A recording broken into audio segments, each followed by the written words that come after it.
Listo, ya estamos en esta noche de martes 22 de febrero, en nuestra escuela bíblica virtual. Estamos viendo el tema panorama del Nuevo Testamento, ¿verdad? Vimos la última semana los 4 evangelios, Mateo, Marcos, Lucas y Juan. Hoy vamos a comenzar con Hechos y las cartas paulinas, pero mi esposa va a hacer una introducción en resumen de lo que es el panorama del Nuevo Testamento. Así es, mis amados, pueden escribir esto. Es la información de el Nuevo Testamento. El Nuevo Testamento se compone de 27 libros. Escribe eso. Nuevo Testamento se compone de 27 libros.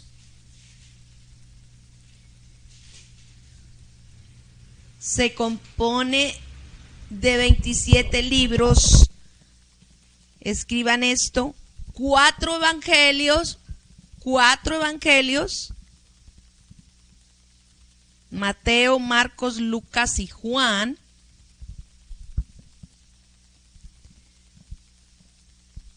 Un libro histórico que es Hechos de los Apóstoles.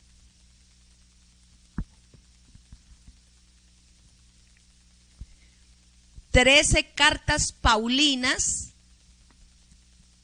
13 cartas paulinas que inician desde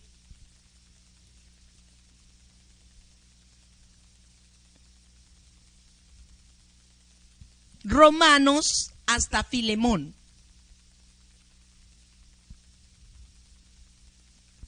Ocho cartas generales que son desde Hebreos hasta Judas. 8 cartas generales que son desde el libro de Hebreos hasta Judas, y un libro profético, Apocalipsis, escrito por Juan, el apóstol Juan. Si alguien se quedó atrasadito, puede decirme dónde se quedó atrasadito.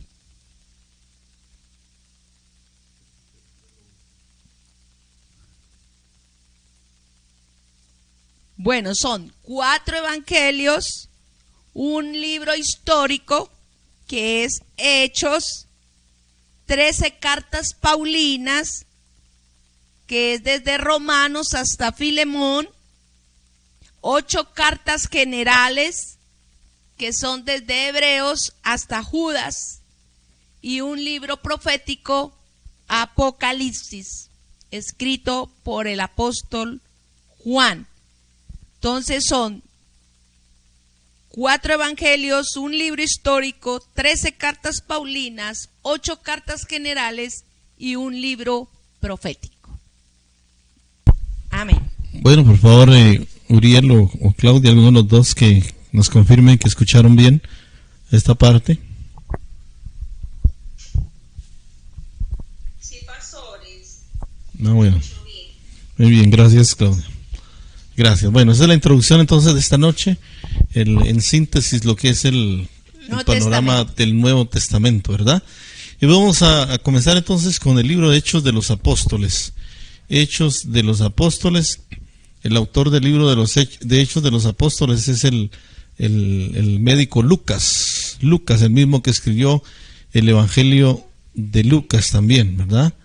Entonces, escriban lo siguiente en el libro de Hechos de los Apóstoles, también llamado Hechos del Espíritu Santo.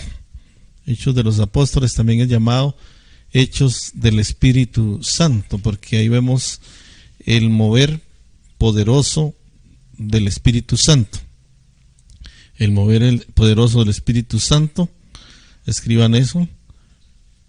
El surgimiento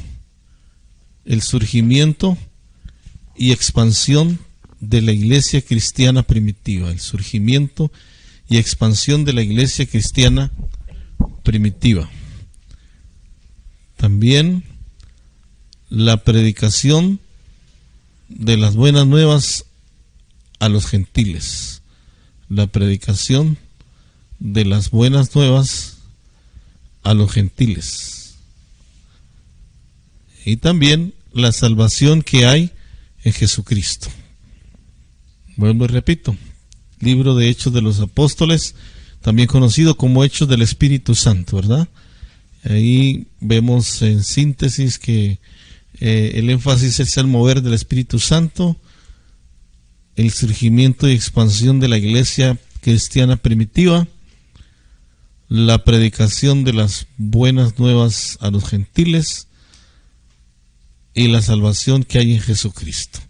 Vamos a mencionar algunos aspectos. Recuerden que ahorita ya no tienen que tomar nota literalmente de lo que decimos, pero vamos a mencionar algunas cosas bien importantes, como el hecho de que este libro de Hechos de los Apóstoles es el cumplimiento de la profecía de Joel 2:28. Joel está en el Antiguo Testamento y hay una profecía ahí en Joel 2:28 que tuvo su cumplimiento en Hechos de los Apóstoles cuando viene el Espíritu Santo sobre los discípulos. Y dice Joel 2:28: Después de esto derramaré mi espíritu sobre todo el género humano. Los hijos y las hijas de ustedes profetizarán, tendrán sueños los ancianos y visiones los jóvenes. En estos días derramaré mi espíritu aún solo sobre los siervos y las siervas. Amén. El énfasis ahí entonces en la profecía de Joel es el derramar del Espíritu Santo sobre todo el género humano, dice, o como dice la Reina Valera, sobre toda carne, ¿verdad? Derramaré de mi espíritu sobre toda carne, sobre los jóvenes que tendrán visión, sobre los ancianos que soñarán sueños, ¿verdad? Y los jóvenes verán visión. Entonces este libro de Hechos de los Apóstoles narra el surgimiento de la iglesia primitiva con el derramamiento del Espíritu Santo. Vemos que pasan los discípulos de ser temerosos y estar escondidos a salir y comenzar a predicar. En Hechos capítulo 1, verso 8, el Señor, la palabra del Señor dice, y recibiréis poder cuando haya venido sobre vosotros el Espíritu Santo, y me seréis testigos en Jerusalén, en Samaria, en Judea, Jerusalén, Samaria y hasta lo último de la tierra. Recibiréis poder. Vemos entonces en este libro Hechos de los Apóstoles el derramar del Espíritu Santo y el levantarse los apóstoles con poder, con unción para predicar el Evangelio de Cristo. Los primeros capítulos hablan de ese nacimiento de la iglesia, hablan del apóstol Pedro, hablan de el primer mártir Esteban, y después del capítulo 8 habla prácticamente de todo lo que el apóstol Pablo realizó desde la manera en que conoció al Señor, la manera en que comenzó el ministerio y la manera en que empezó a llevar el mensaje de salvación a los gentiles. Esto es como el panorama de Hechos de los Apóstoles. Recuerden que si les surge alguna pregunta, alguna inquietud, anótenla y al final podemos despejarla. Entonces vamos a seguir con las cartas paulinas, las 13 cartas que mi esposa ahora les compartía, que escribió el apóstol Pablo, que representan estas 13 cartas paulinas prácticamente el 50% de lo que es el Nuevo Testamento. Oiga bien, las cartas paulinas representan el 50% del Nuevo Testamento y van dirigidas estas cartas a los gentiles, a los no judíos. Y por eso es que en estas cartas vamos a ver que está también dirigida a la iglesia de hoy y a la iglesia de todos los tiempos, ¿cierto? Entonces hay como un énfasis, y eso es lo que vamos a ir remarcando en cada una de las cartas paulinas. Vamos a estar remarcando como el énfasis de lo que proclamó el apóstol Pablo o el Espíritu Santo usando la vida del apóstol Pablo. Esas 13 cartas paulinas van desde Romanos hasta Filemón. Así es. Vamos entonces con la carta a los romanos. Carta a los romanos. Para que escriban ahora lo siguiente. Pablo escribió esta carta en preparación a su viaje a Roma. Pablo escribió esta carta en preparación a su viaje a Roma. Punto y seguido. Esta carta tiene como tema central las buenas nuevas del Evangelio. Tema central, las buenas nuevas del Evangelio. Punto y seguido.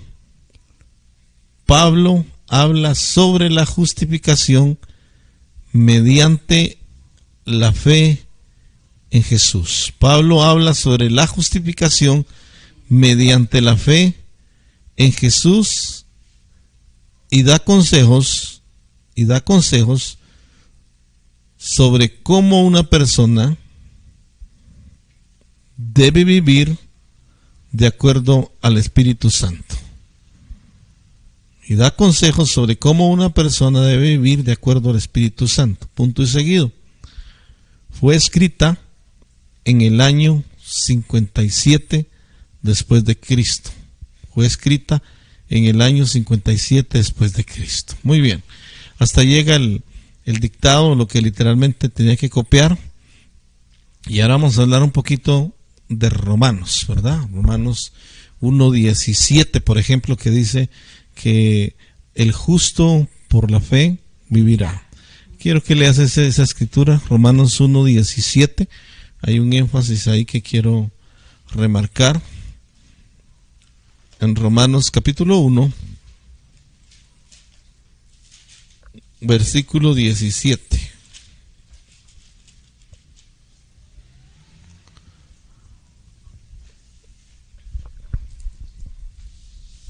¿Qué dice? De hecho, en el Evangelio se revela la justicia que proviene de Dios, la cual es por fe desde principio a fin. Tal como está escrito, el justo vivirá por la fe. Amén. Aquí en la Reina Valera dice, porque en el Evangelio la justicia de Dios se revela por fe y para fe, como está escrito, mas el justo por la fe vivirá. Este es uno de los famosos versículos de esta carta, porque hablan de la justificación, es decir, de que Dios nos declara libres de culpa, libres de condenación por la fe, por fe y solo por fe. Oiga bien, por eso dice el justo por la fe vivirá.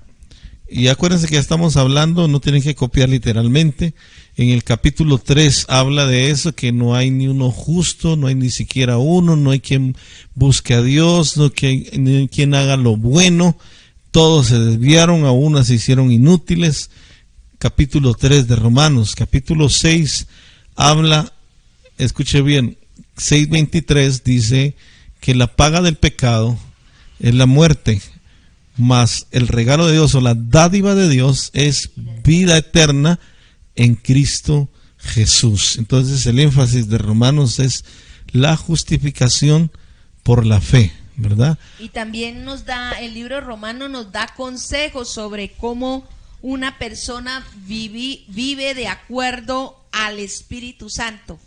Entonces también esa carta de Romanos nos da consejos de cómo vivir de acuerdo al Espíritu Santo. Sí, capítulo 8 habla de eso, ¿verdad? Por ejemplo, que ninguna condenación hay para los que están en Cristo Jesús. Ajá.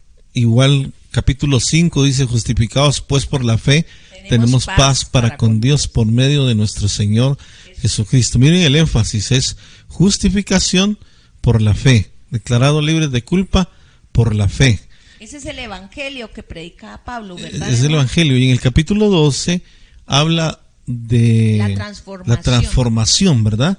Porque una cosa es la salvación y otra cosa es la transformación por medio de la palabra de Dios. El resultado de una persona que es salva debe ser que su vida va a ser transformada. Por eso medio de la palabra. Romanos 12:2 dice: no os conforméis a este siglo, sino transformaos por medio de la renovación de vuestro entendimiento, para que comprobéis cuál es la buena, agradable y perfecta voluntad de Dios, ¿verdad? Entonces, la transformación, como lo dice la versión Dios habla hoy, de la manera más sencilla, cambia tu manera de pensar para que cambie tu manera de vivir. Entonces, es el énfasis. Sí, hay justificación por la fe, no necesitas de obras para ser justificado, pero el resultado de la fe es una vida transformada. El resultado de la salvación por fe es una vida transformada, ¿verdad? Porque si alguien no tiene una vida transformada, muy probablemente no ha sido salvo. No, o sea, hay que nacer de nuevo, ¿verdad? Cuando una persona es salva, es porque ha nacido de nuevo y vive para Dios, ¿verdad? Y sigue los consejos de la palabra del Señor. Y el libro de la Carta a los Romanos nos habla mucho sobre la justificación y da consejos de la manera que un hijo de Dios debe de vivir conforme al Espíritu Santo del Señor. Muy bien, vamos a la siguiente, o a las dos cartas siguientes, que son primera y segunda de Corintios, ¿verdad? Bueno, ahí en Romanos hagamos otro comentario que vale la pena. Recordemos que Pablo fue comisionado para ir a los gentiles, ¿verdad? Entonces, a él le costó mucho ir, hubo mucha oposición para ir a Roma, ¿cierto? Y para que ustedes, los que no sepan, se sorprendan que Pedro nunca estuvo en Roma. Pedro nunca estuvo en Roma y sin embargo el Vaticano dice que sus huesos están ahí en Roma. Cuando Pedro nunca fue a Roma, Pedro se quedó en Jerusalén, siendo... El que fue a Roma y fue sentenciado en Roma fue Pablo. Exacto, Pedro estuvo en Jerusalén, estuvo en la iglesia de Jerusalén, porque él tenía mucho, ¿cómo se dice? Prejuicio, ¿verdad? Contra los gentiles. Entonces, como una anotación final ahí en Romanos. Vamos a primera y segunda de Corintios. Esta carta, estas dos cartas. Corintios era en aquel tiempo un puerto, ¿verdad? Un puerto. Era un lugar, escuche bien, un lugar donde había mucha inmoralidad. Había mucha prostitución, ¿verdad? Eso, había mucha inmoralidad, mucho vicio, Era un puerto, era una ciudad caliente. Mucho paganismo, mucha idolatría, ¿sí?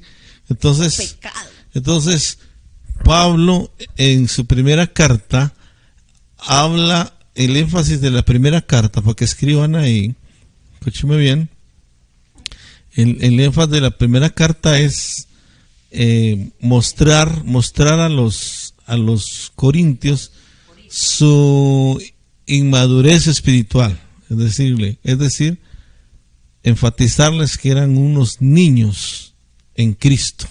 Oiga bien, eran unos niños en Cristo. Por eso Pablo escribe lo siguiente, Pablo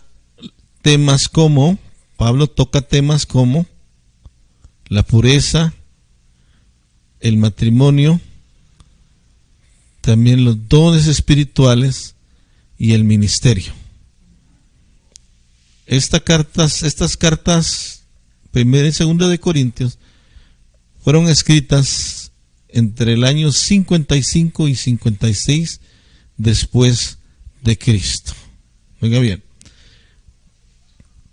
Hasta ahí, copia. Vamos a comentar un poquito. Pablo felicita a la iglesia de Corinto por los dones que se movían en esta iglesia, ¿verdad? Los dones espirituales. Era una iglesia llena de dones espirituales, es decir, de manifestaciones del poder de Dios, ¿sí? Pero era una iglesia inmadura en carácter. ¿Por qué? Porque allá habían divisiones, allá habían contiendas.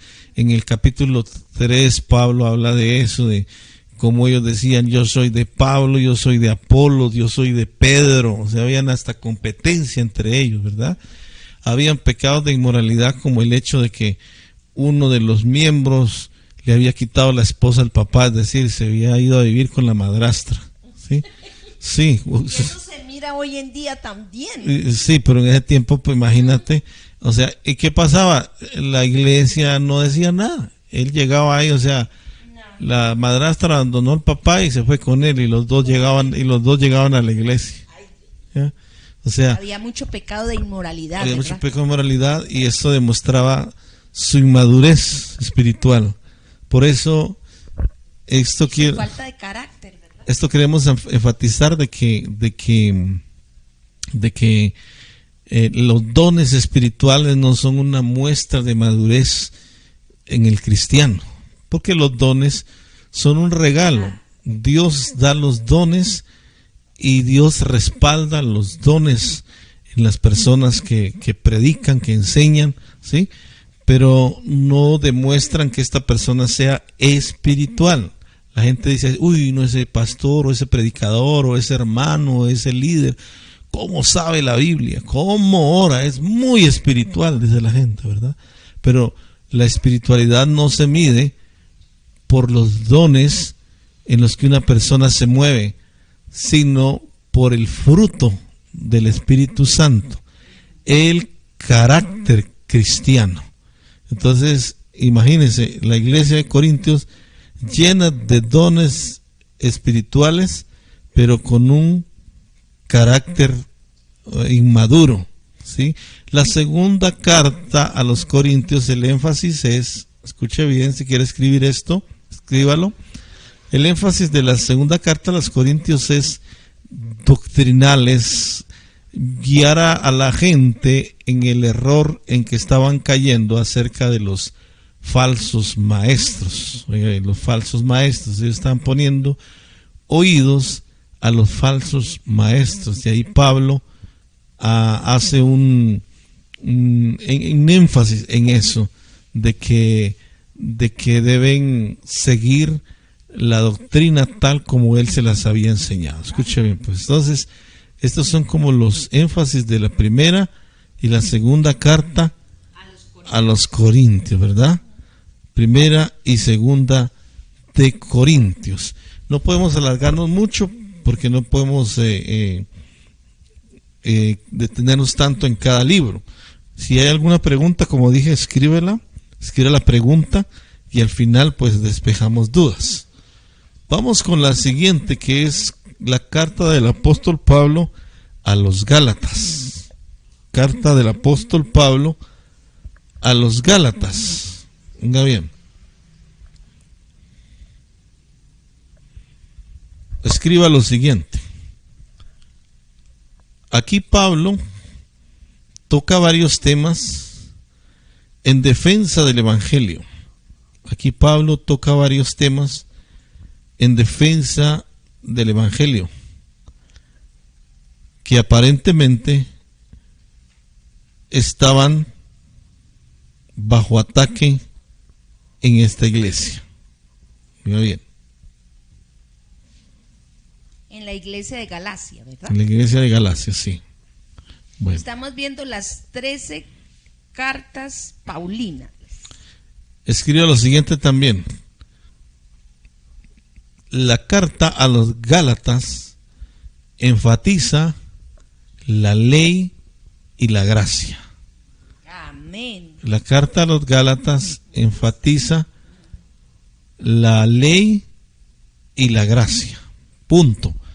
Ahí vamos a comentar un poquito acerca de eso, ¿no? En el libro de los Gálatas, cuando dice que enfatiza sobre la ley y la gracia, en el capítulo 3 de Gálatas dice: oh Gálatas insensatos, ¿quién los fascinó? ¿Quién los embrujó?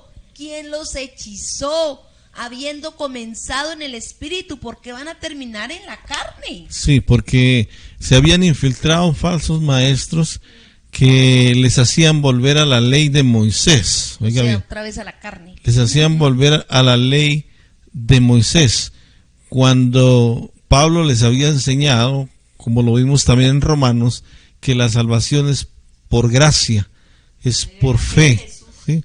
Es como, digamos, pongamos un ejemplo que dijimos que enfatiza la ley y la gracia. Es como que los Gálatas ya habían sido, o Pablo les había enseñado que ya habían sido su deuda de pecado ya había sido pagada por Jesús en la cruz. Pero luego vienen los maestros falsos y empiezan a decirle, no, pero ustedes tienen que guardar todas las leyes de Moisés. Tienen que ofrecer corderos, tienen y otra que vez todo lo de la ley. practicar la ¿cómo se llama esto? La operación de circuncisión. La circuncisión, ¿cierto? Entonces era como tratar de regresar otra vez, esforzarse en las cosas de la ley que no podían salvar a nadie. Era como seguir una religión, mientras que ellos ya habían sido enseñados en la salvación por medio de la justificación, por medio de nuestro Señor Jesucristo, por medio de la sangre de Cristo, mientras que la ley enseñaba del sacrificio de los corderos, de las palomas y de todo por causa del pecado. Pero Pablo ya le había enseñado a los Gálatas que la salvación era por medio de la gracia, por medio de la sangre de nuestro Señor Jesucristo. Entonces es como volverse atrás otra vez a las tradiciones y a la religión, ¿verdad? Así es. Entonces ahí vemos el énfasis de la carta del apóstol Pablo a los Gálatas, ¿verdad? Y ahí está también el famoso texto de los frutos del Espíritu Santo. Y antes de eso, en el capítulo 5 habla también de las obras de la carne, ¿cierto? Sí. Las obras de la carne, que son enemistad, ira, contienda, borracheras, inmoralidad, ¿sí? Entonces, y luego habla de la obra del Espíritu Santo. En cambio, el fruto del Espíritu Santo, Gálatas 5:22, es amor, gozo, paz, paciencia, benignidad, bondad, fe, mansedumbre y templanza. Es decir, lo que produce el Espíritu Santo es el fruto de una vida transformada. Sí, que déjame decirle que los frutos del Espíritu Santo se cultivan, mientras que los dones del Espíritu Santo son regalos de parte de Dios, de parte del Espíritu Santo de Dios. Así es que también me gusta el libro de Gálatas, porque Gálatas también nos habla de que Jesucristo venció en Jesucristo. Dice que maldito todo aquel que es colgado de un madero, ¿verdad? Él nos redimió de la maldición de la ley, que es pobreza, muerte y enfermedad. Esa es la maldición de la ley que se encuentra en el libro de Éxodo, ¿verdad? Donde habla sobre los mandamientos. Entonces también nos habla en Deuteronomio 28 sobre las bendiciones y las maldiciones. Ahí encierran todas esas maldiciones, y todas esas bendiciones se encierran en tres: en pobreza, muerte, enfermedad y muerte. Y Jesucristo nos redimió de la pobreza, de la enfermedad y de la muerte. Así es. Entonces Gálatas enseña que es por gracia, ¿verdad? Y la gracia no es una licencia para pecar. La gracia es el poder de Dios a favor de los que creen para vivir la vida que Dios quiere que vivan. Por eso es que los Gálatas estaban volviendo a tratar de ganarse el favor de Dios sin tener una vida transformada, ofreciendo sacrificios y ofreciendo rituales, ¿verdad? Pero la gracia es, escúchame bien, el poder de Dios a favor de los que creen para poder vivir de acuerdo a la voluntad de Dios. La gracia y la verdad vinieron por medio de Jesucristo, ¿verdad, mi amor? Así es. Vamos entonces a la siguiente, que es la carta del apóstol Pablo a los Efesios. Carta del apóstol Pablo a los Efesios.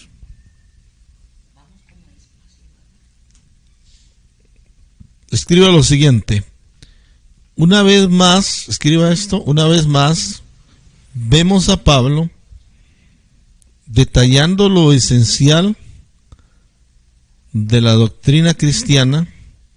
Una vez más vemos a Pablo detallando lo esencial de la doctrina cristiana, con un énfasis en la iglesia universal. Con un énfasis en la iglesia universal. Punto y seguido. Dice Efesios 2:19. Dice Efesios 2:19.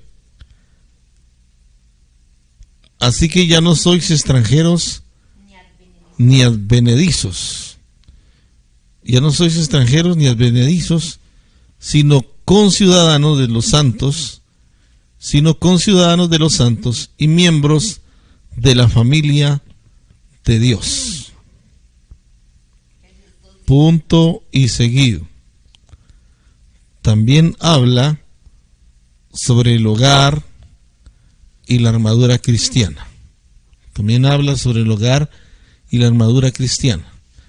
Esta carta fue escrita entre los años 60 y 61 después de Cristo. Y ahora vamos a compartir algo de la carta a los Efesios, porque en la carta a los Efesios hay un énfasis de Pablo que dice que él dobla sus rodillas para que Dios abra los ojos del entendimiento de los Efesios, ¿verdad? Sí. Hay un énfasis en esta carta y es en Cristo, se repite mucho. En Él. En Cristo, en Él. Es decir, lo que somos en Cristo, lo que tenemos en Cristo y lo que podemos hacer en Cristo, ¿verdad? Entonces, en esta carta, Pablo enfatiza eso, que Dios abra los ojos de nuestro entendimiento para que veamos el poder y la manifestación de Dios. Es donde habla que el poder del Espíritu Santo resucitó a Cristo de los muertos. Resucitó a Cristo de los muertos. Quiero ir un instante a Efesios y ver algunos textos para que los escriban ahí en la carta a los Efesios.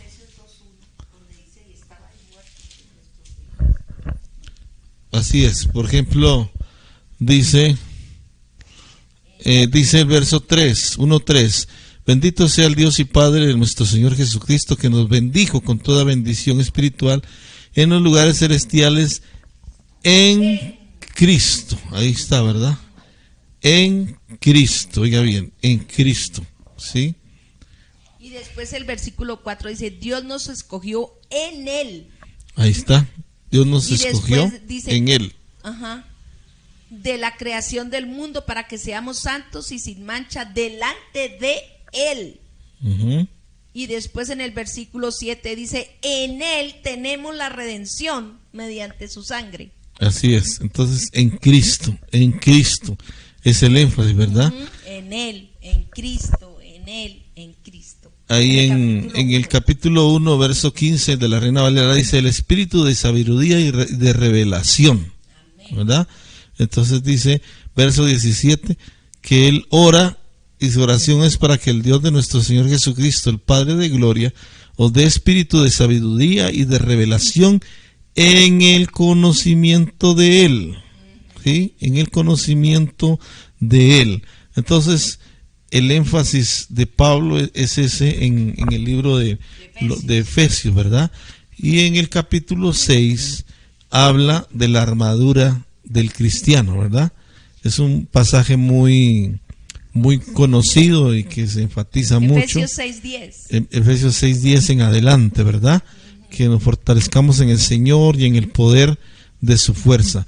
Esto es, si lo ponen en contexto con los primeros capítulos, nos damos cuenta que la armadura de Dios, ponerse la armadura de Dios, es un resultado del conocimiento de quiénes somos en Cristo, qué tenemos en Cristo y qué podemos hacer en Cristo. Y toda la armadura de Dios habla de la palabra de Dios. Uh-huh. Nuestra armadura es en la palabra de Dios. Ahí encontramos lo que somos en Cristo, lo que tenemos en Cristo, lo que podemos hacer en Cristo. Así es. Vamos al siguiente, que es Filipenses. La carta del apóstol Pablo a los Filipenses. Escriba lo siguiente. Esto que va a escribir ahora es lo que va a escribir literalmente. Filipenses. Pablo escribió esta breve carta desde una prisión. Escriba eso. Pablo escribió esta breve carta desde una prisión. punto y seguido. Aún encarcelado, vemos que esto no impide que su carta esté llena de ánimo. Oiga, de ánimo. Coma, quizás porque la iglesia de Filipos procuró, o mejor dicho, se preocupó de las dificultades de Pablo, y le enviaban ayuda como podía. Era una iglesia dadivosa, ¿verdad, compadre? Una iglesia dadivosa, punto y seguido, escrita en el año 61 después de Cristo. Punto. Y vamos a hablar un poquito de Filipenses, ¿verdad? Cómo Pablo, estando preso, animaba a la iglesia de Filipos a continuar, a seguir adelante, ¿verdad? Buscando a Dios. Sí, por ejemplo, en el capítulo 1, verso 3 y 4 dice: doy gracias a mi Dios siempre que me acuerdo de vosotros, siempre en todas mis oraciones, rogando con gozo por todos vosotros. Oiga bien, rogando con gozo por todos vosotros. Él estaba en una prisión. Él estaba en una prisión, sin embargo, en esta carta se menciona muchas veces el gozo, ¿verdad? Sí. El gozo. Y esto nos enseña a nosotros en la práctica que el gozo en Cristo Jesús no depende de circunstancias favorables, de oraciones contestadas o de bendiciones recibidas. Oiga bien, el gozo del cristiano, el gozo del Hijo de Dios, no depende de circunstancias favorables, de oraciones contestadas o de bendiciones recibidas. Prueba de ello. Sino que a pesar de la circunstancia o del mal momento que estemos pasando, estamos gozosos en el Señor, porque Él es nuestra fortaleza, ¿verdad? Así es. Pablo habla ahí también de la humillación de Cristo y la exaltación de Cristo también. Ay, sí. Y habla de que tengamos el mismo sentir. En el capítulo 2, el mismo sentir que hubo en Cristo Jesús, que haya en nosotros también, ¿verdad? También habla de Jesús, nombre sobre todo nombre. Así es. Jesús. En el capítulo 2, ¿verdad? Capítulo 2, la humillación y exaltación de nuestro Señor Jesucristo. En el capítulo 3 él habla de las cosas que eran para él importantes, pero con el conocimiento de Cristo vienen a ser como basura, dice Pablo ahora, ¿sí? Ya no habla de la plena confianza que él tenía en Cristo. Habla de lo verdaderamente importante, sí, porque él era un estudioso, era un fariseo, un teólogo de la época, un hombre preparado en la ley de Moisés, pero él dice, todo eso lo considero como basura por la excelencia del conocimiento de Cristo. Realmente se le cayeron las escamas, las cataratas, se le cayeron a Pablo cuando Dios lo rescató en Damasco. Y vemos cómo él confiaba totalmente en Jesucristo. Así es, por eso en el capítulo 3, verso 13 dice en adelante: hermanos, yo mismo no pretendo haberlo ya alcanzado, pero una cosa hago, olvidando ciertamente lo que queda atrás y extendiéndome a lo que está adelante. Prosigo a la meta, al premio del supremo llamamiento de Dios en Cristo Jesús. Es decir, Pablo dice, yo prosigo a la meta, dejo ciertamente lo que quedó atrás, ¿sí? Ya no vivía en el pasado, ya no vivía de glorias pasadas, sino ahora dice, tengo mis ojos puestos en la meta, en Cristo Jesús. Las victorias futuras. Él empezó a ver que lo más importante era seguir a Cristo y cumplir con el propósito de Dios para él en su época. Amén, amén. ¿Verdad? Y lo hizo, mi amor. Y el capítulo 4, famoso versículo de todo lo puedo en Cristo que me fortalece. Y en el contexto de ese versículo, todo lo puedo en Cristo que me fortalece, el apóstol dice, he aprendido a vivir cualquiera sea de mi condición, sé vivir sencillamente, sé tener escasez, o sé vivir en abundancia, en todo he sido enseñado. Y dice el versículo 13, todo lo puedo en Cristo que me fortalece, y agradece a la iglesia, que la iglesia era una iglesia dadora, que le enviaba ayuda, que le aportaba para el ministerio. Y por eso ahí en el capítulo 4, verso 19, hay un texto donde él dice: mi Dios pues suplirá todo lo que os falta conforme a sus riquezas en gloria en Cristo Jesús. Y mire, le voy a hacer un énfasis ahí en el verso 19. Mi Dios pues suplirá todo lo que os falta conforme a sus riquezas en gloria en Cristo Jesús. La pregunta es: ¿a quién Dios va a suplir todo lo que le falta? A los que siembran en la obra del Señor. Este versículo no es para todos los cristianos, es para los dadores, es para los sembradores. Escúcheme bien, es para los sembradores, porque el sembrador en el reino de Dios, el sembrador en el reino de Dios puede esperar milagros financieros de parte de Dios. ¿Sí? Ese es el énfasis de este capítulo final. ¿Por qué? Porque la iglesia de Filipos no era una iglesia, escúcheme bien, pudiente o con profesionales. No, fue una iglesia que comenzó con gente exconvicta y con amas de casa. Pero aprendieron a hacer ¿qué? Dadores. Y por eso Pablo dice: mi Dios pues suplirá todo lo que les falte conforme a sus riquezas en gloria en Cristo Jesús. Pero es que, mi amor, antes de ese versículo, Pablo dice: ya he recibido todo lo que necesito y aún más. Tengo hasta de sobra, ahora que he recibido de Epafrodito lo que me enviaron. Es una ofrenda fragante, un sacrificio que Dios acepta con agrado. Mi amor, cuando uno da con sacrificio, es decir,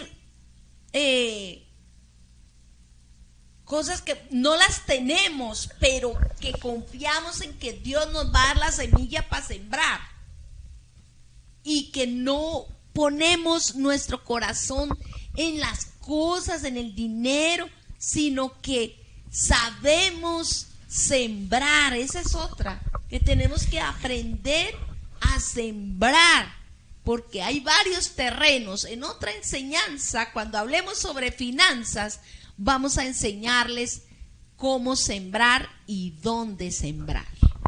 Muy bien, vamos a la siguiente carta, que es Colosenses. Colosenses, escriba lo siguiente. Carta a los Colosenses, escriba lo siguiente. Pablo también escribió esta carta a Colosas desde la cárcel. Pablo también escribió esta carta a Colosas desde la cárcel. Punto y seguido. En ella exalta la majestad de Jesucristo. En ella exalta la majestad de Jesucristo y la de Dios como creador del mundo. Oiga bien. Punto. Y hasta ahí llegamos y comentamos de los Colosenses. Bueno, en Colosenses hay un énfasis de Pablo por en la iglesia de Colosas por las filosofías que estaban recibiendo. O sea, la iglesia de Colosas era una iglesia influenciada por los filósofos, por los griegos, ¿sí? Entonces hablaban, o sea, miraban a Jesús como un maestro solamente. Tenían el énfasis de que Jesús había sido un maestro, pero no lo reconocían como Dios, como Señor.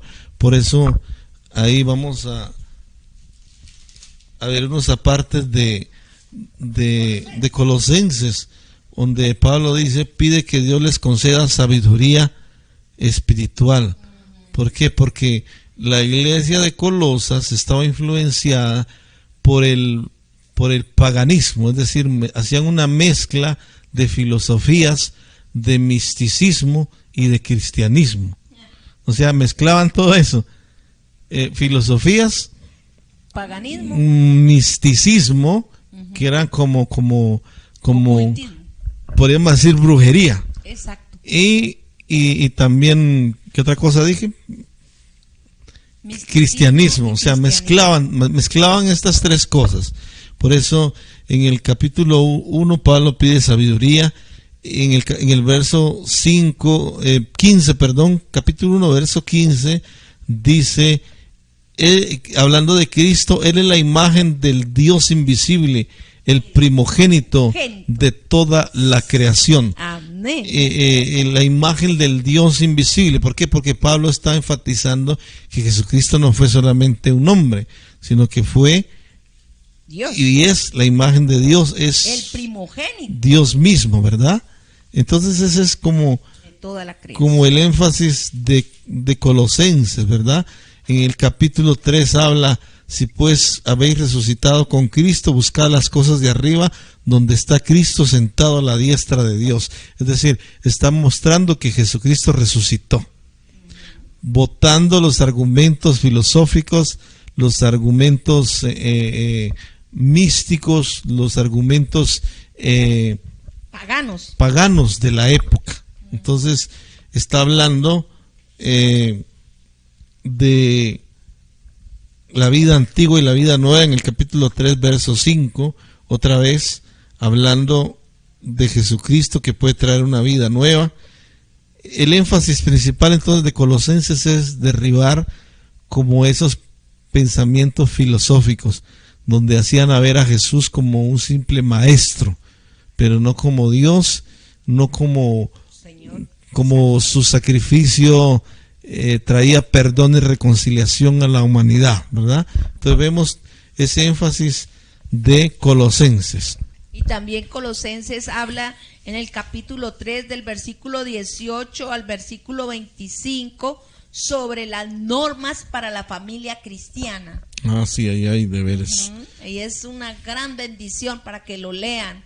Es una gran bendición como Pablo le habla a la familia para que vivan agradando siempre al Señor y que podamos seguir en el conocimiento de su palabra y conocer a Dios tal como Él es. Muy bien, vamos a las siguientes cartas paulinas. Tenemos otra vez dos cartas, primera y segunda de Tesalonicenses. Primera y segunda de Tesalonicenses. Oiga bien. Escriba lo siguiente en la primera y segunda de carta del apóstol Pablo los tesalonicenses. Escriba: los tesalonicenses eran nuevos en la fe. Escriba eso. Los tesalonicenses eran nuevos en la fe. O sea, de la iglesia de Tesalónica. Sí, eran una iglesia nueva, una iglesia de recién convertidos. Los tesalonicenses eran nuevos en la fe y la voz había regado sobre la manera en que ellos recibieron el evangelio y se convirtieron. Oiga bien, ellos se convirtieron de lleno, se entregaron. Punto y seguido. Era una iglesia que tenía gran entusiasmo para servir a Dios. Era una iglesia que tenía gran entusiasmo para servir a Dios. Pero aún necesitaban madurar en ciertos aspectos. Punto. Vamos a comentar y ahí usted puede escribir lo que recibe. Bueno, ¿por qué enfatiza Pablo, o por qué decimos que era una iglesia nueva, recién convertidos, y que servían con un entusiasmo y con una entrega al Señor? Pero al mismo tiempo estaban viviendo persecución. O sea, a muchos de ellos los habían llegado a matar por causa del Señor.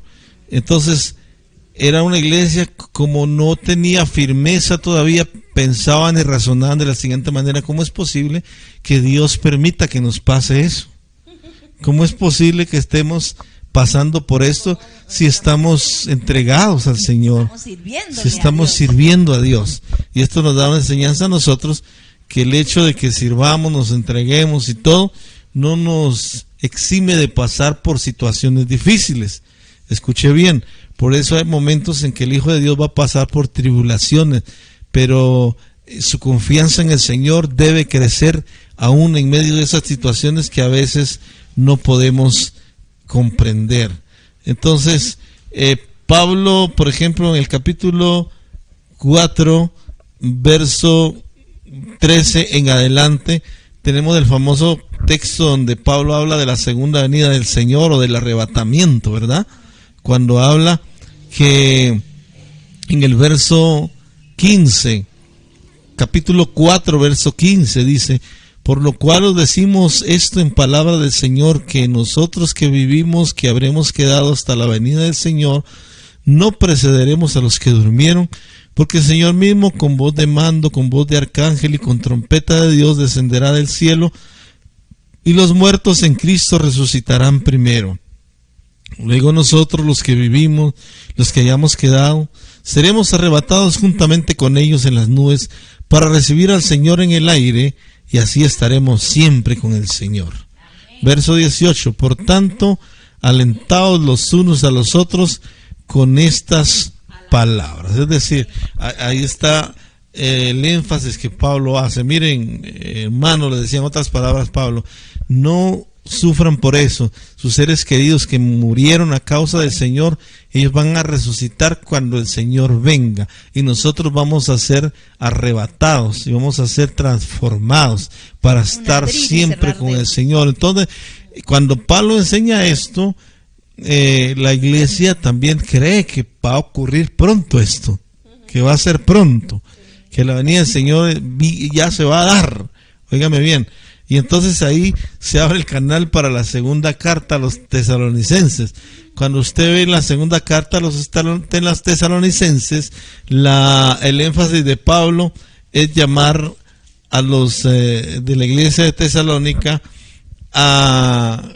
Le sigue hablando un poquito, por ejemplo, de la manifestación del hombre del pecado, del anticristo. Su énfasis sigue todavía en cuanto a los tiempos finales, pero también hay un énfasis que los llama al orden. Por ejemplo, en el capítulo 3, verso 6, el deber de trabajar, dice: pero os ordenamos, hermanos, en el nombre de nuestro Señor Jesucristo, que os apartéis de todo hermano que ande desordenadamente y no según las enseñanzas que recibiste de nosotros. Sí, Pablo les exhorta en el capítulo 4 de Primera de Tesalonicenses y en Segunda de Tesalonicenses a vivir la vida que le agrada a Dios. ¿Sabes por qué? Porque entonces, como ellos dijeron, no, Cristo viene ya, no trabajemos, no estudiemos, como hizo la iglesia cristiana hace unas décadas atrás. Sí. ¿Para qué vamos a estudiar? Los pastores decían, no, ¿para qué estudiar? Ya viene Cristo, no manden a sus hijos a la universidad porque Cristo viene ya. En la universidad se contaminan y Cristo viene ya. Entonces fue como el otro extremo en que ellos empezaron. Entonces ya empezaban a visitar casas, a aprovecharse de la buena fe de otros, y por eso Pablo dice el deber de trabajar. No se junten con alguien que no quiere trabajar, ¿verdad? Entonces dice, que no trabaje, que no coma, dice Pablo.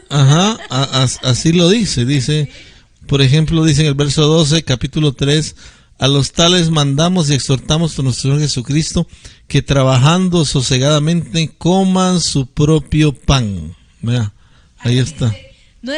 Nos hemos enterado de que entre ustedes hay algunos que andan de vagos, sin trabajar en nada, y que solo se meten en lo que no les importa. ¿Qué versículo estás leyendo? El mismo 3:12. No, el 11. 3:11. Sí. Y dice: a tales personas les ordenamos y exhortamos en el Señor Jesucristo que tranquilamente se pongan a trabajar. Verso 10, ¿cómo dice? Para ganarse la vida. Ustedes, hermanos, no se cansen de hacer el bien, porque incluso cuando estábamos con ustedes les ordenamos: el que no quiera trabajar, que tampoco coma. Entonces se fueron como al otro extremo, ¿cierto?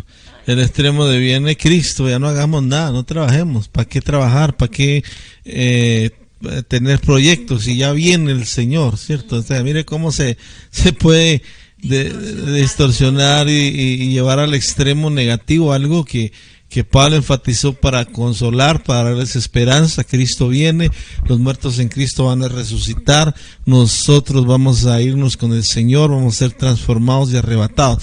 Todo lo que estamos viendo, todo lo que vimos hoy en las cartas, hasta ahí vamos a dejarlo, no da tiempo para ver los demás, pero hasta ahí vamos a dejarlo. Recuerden, son situaciones que se viven en la iglesia de hoy, en la iglesia de hoy. Por eso cuando usted lee las cartas paulinas, que le recomendamos que lo haga, lea las cartas paulinas, mire el énfasis que hay, mire en cada carta, porque hay una situación que cada iglesia está viviendo. O cada persona, eso, ¿verdad? Pero ahí Pablo da la exhortación y da la enseñanza y hace el énfasis, como lo hemos visto ya a través de de estas cartas que alcanzamos a ver hoy. Vimos hasta la segunda de Tesalonicenses, nos ¿verdad? quedan solamente como 5. Primera y segunda de Timoteo nos falta, Tito y Filemón. Bueno, hasta ahí, vamos a dejarlo hasta ahí y vamos a terminar la grabación para que enseguida los que están conectados abran sus cámaras y participen compartiéndonos los aportes o preguntas que tengan. Voy a detener la grabación.